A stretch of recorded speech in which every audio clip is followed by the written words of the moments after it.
How do you do, Hazelnut?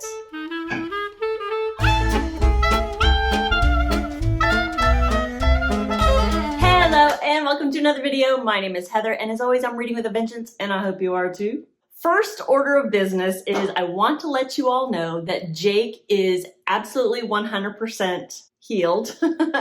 He's back to normal. He's his good old feisty self, barking at every single thing he sees out the window. He is 100% healthy. And I want to thank all of you for your kind words, your well wishes, your prayers, everything. Thank you so much. It was a stressful week. This is a dog who is very high strung, very high energy, very much a creature of habit as far as what he does every hour of every day. And to see all of that changed.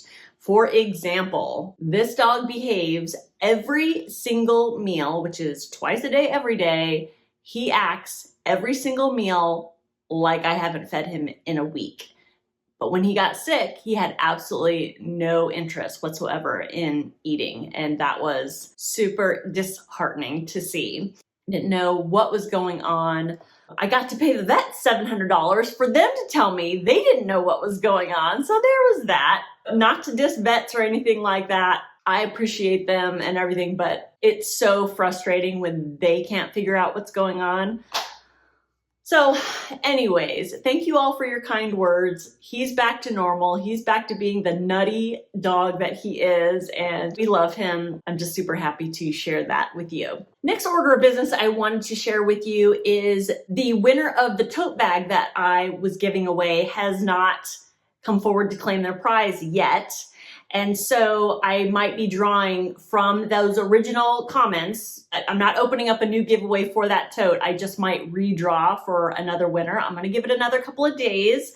So just heads up for that. The thing of it is, you guys, is I'm not going to tag you in the video. That's too easy. You have to watch. If you want to get into a giveaway, you kind of have to watch the videos. It's a little bit of a caveat. And I want to have another giveaway. There were a couple of you who had mentioned in those comments when you were hoping to get the tote that you so appreciate handmade gifts. If you have a friend or a family member who hand makes things, if they knit, if they sew, whatever, if they gift you something that they handmade, let me tell you something. There is very few acts of love that match giving something, thank you, Jake, giving you something that they made with their hands.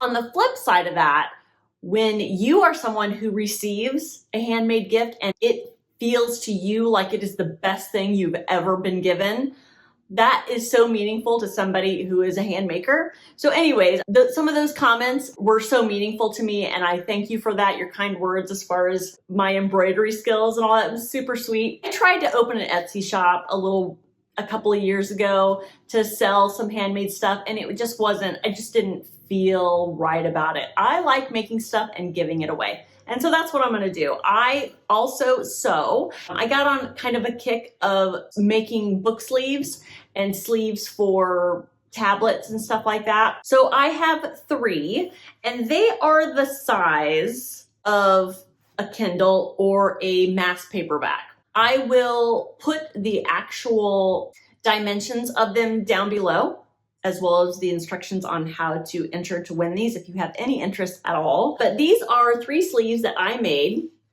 They are 3 different fabrics, patterns, but they all have a cork bottom. And I'll probably insert some better pictures. They have fabric on the inside as well. These 2 are the same size. This one is slightly smaller, but I think it has the coolest fabric. Oh my God, I don't have my microphone on. Fucking hell. So if the sound quality just got better, it's because I just remembered that I hadn't put on my microphone. What was I saying? Oh yes, giveaway. I'll put some close-up pictures of these guys. I'll put the dimensions down below. As a matter of fact, let me grab a mass paperback size book. Mass paperback size paperbook. Mass paperback size. So if you want something to put your book in to bring to the beach or whatever, that's what these fit. And then I think most Kindles will fit in these. This one that is a little bit smaller, I think fits the smallest Kindle there is. Anyways, like I said, I'll put the dimensions down below. Rules to enter if you're interested. There's going to be 3 winners, obviously. You must be a subscriber, and comment down below which one that you have a preference for. Circles, flowers, seahorses. And that's going to be an important part of the entry. You have to pick which one you prefer. Again, unfortunately, I can only offer this up to folks who live in the United States because of crazy postage, and you must be willing to share with me your mailing address. I'll allow a few weeks for watchers and entries and all that kind of thing, and then I'll announce the winner in one of my future videos. Okay, let's get to the meat of the video, right? I'm here to talk to you about the books I have read so far in the month of July. So my mid-month wrap up, right? And as you can tell from the thumbnail, I can't talk to you about much because I am in the middle of judging the Booktube prize.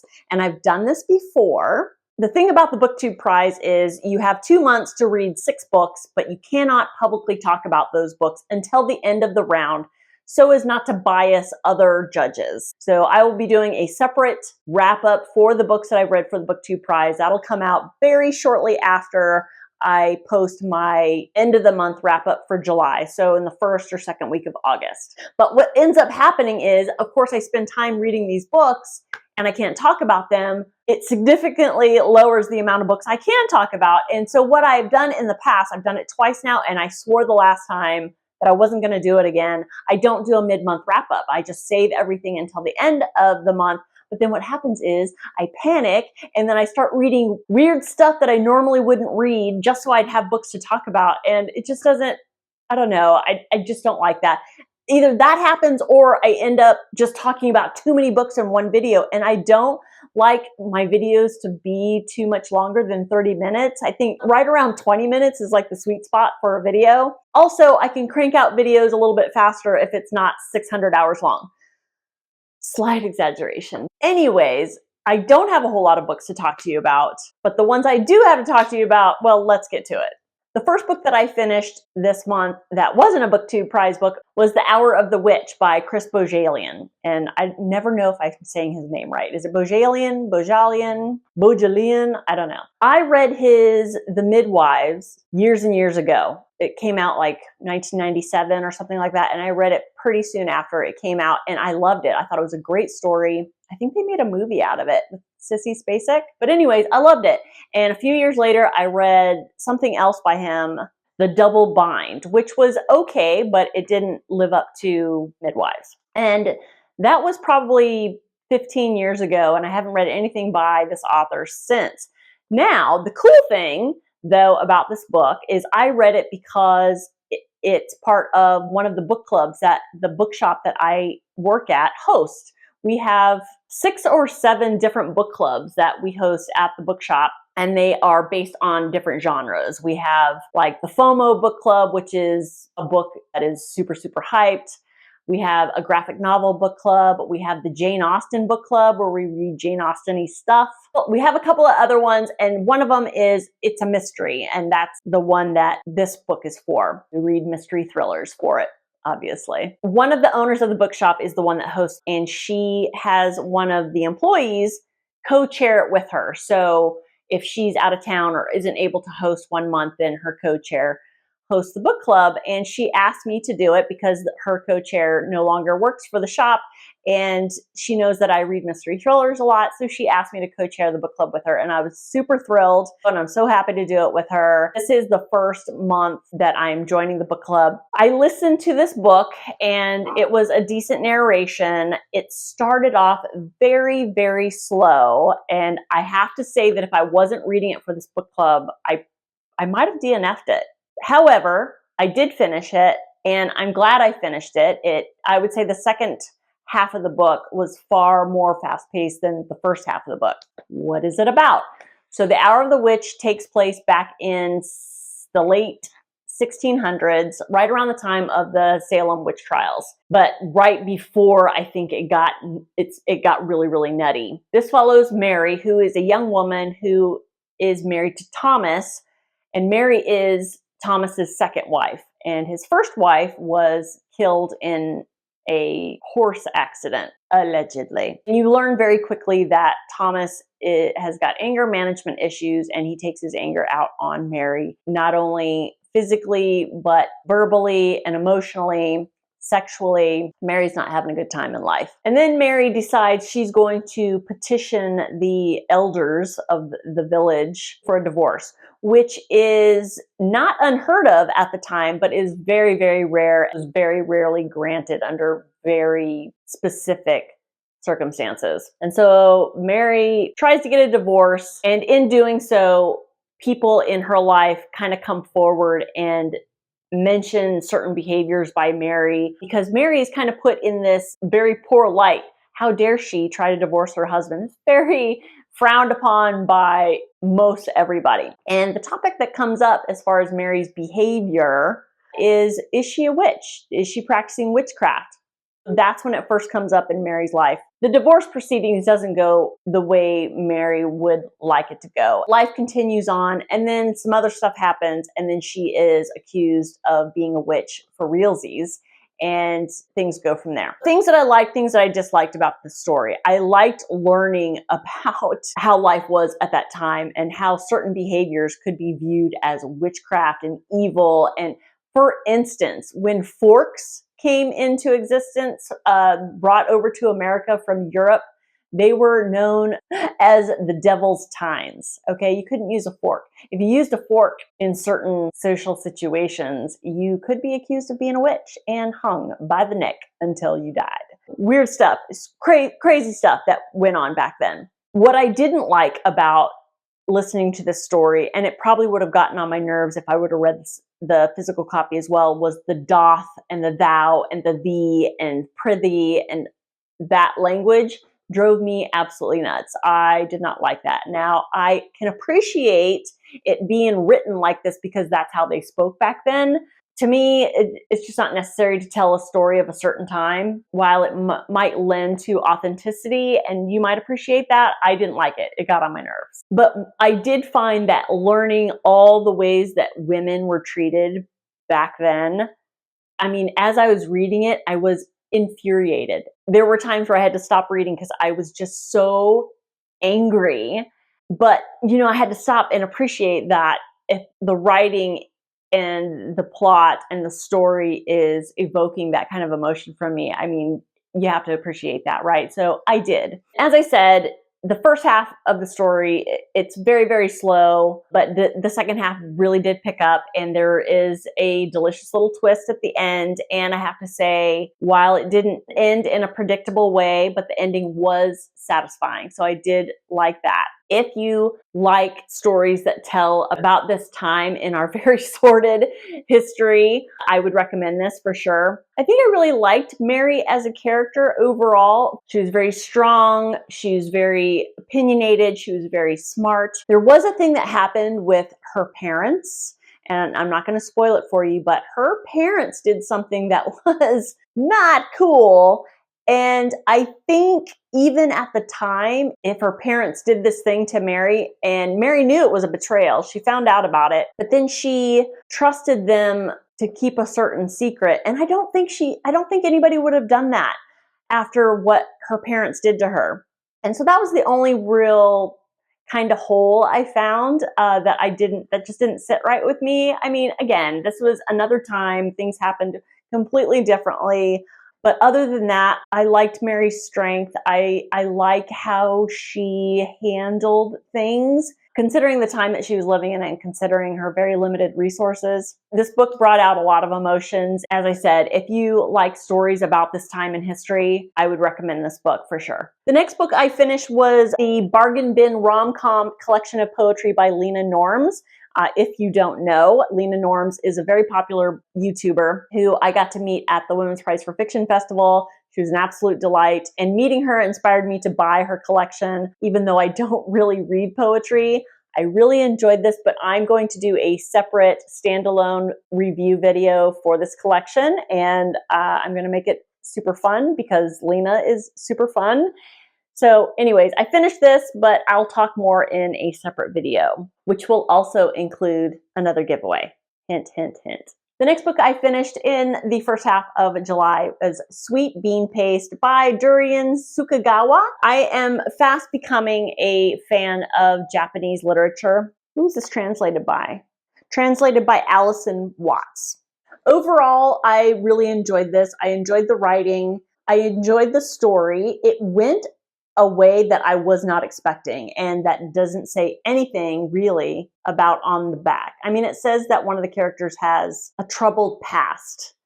And I don't know, when I hear troubled past, I think of trouble that they got themselves into, but that's not what this talked about. Anyways, this initially follows Sentaro. Sentaro is a man who spent some time in prison, and when he got out, in order to pay the debt that ultimately got him into prison, he works at a confectionery shop. And part of the confectionery shop includes the sweet bean paste. He's working at this shop. He's an alcoholic. He doesn't really have anything else going in his life. He hates his job. All he's trying to do is pay off his debt so he can leave the shop.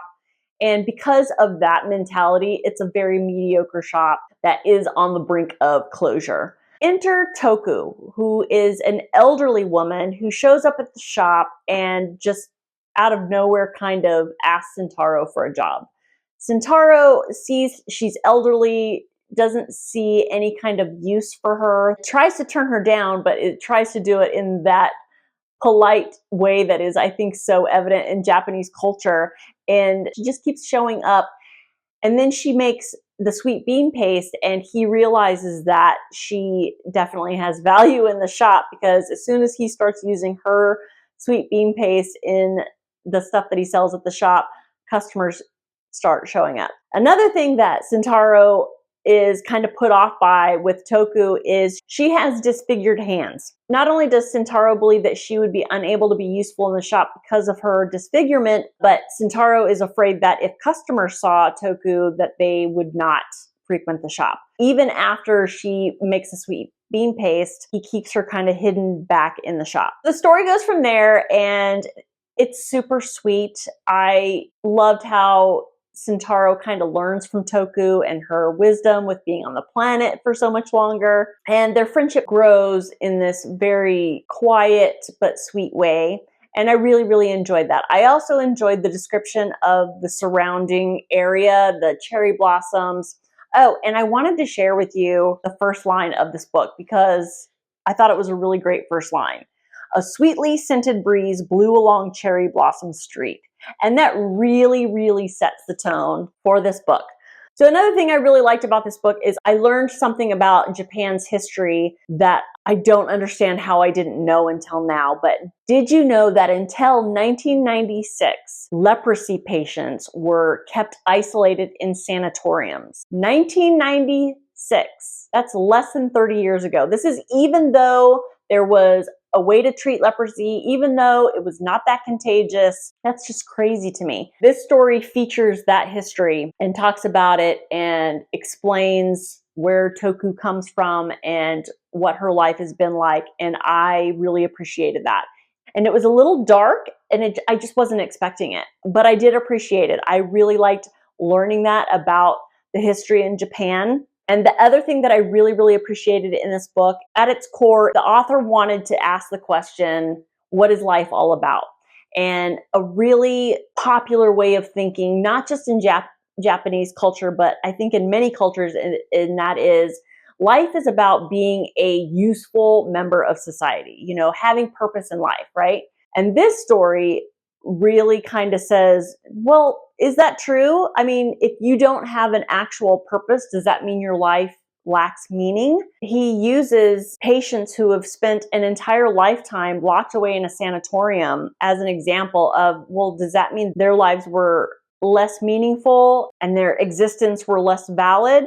I think that is something that needs to be talked about a little bit more. Hopefully you're not waiting with bated breath for me to announce that I have discovered the meaning of life from this book. I haven't. I did really enjoy the feeling that I had at the end of this book of sometimes the meaning of life is just connecting with another person.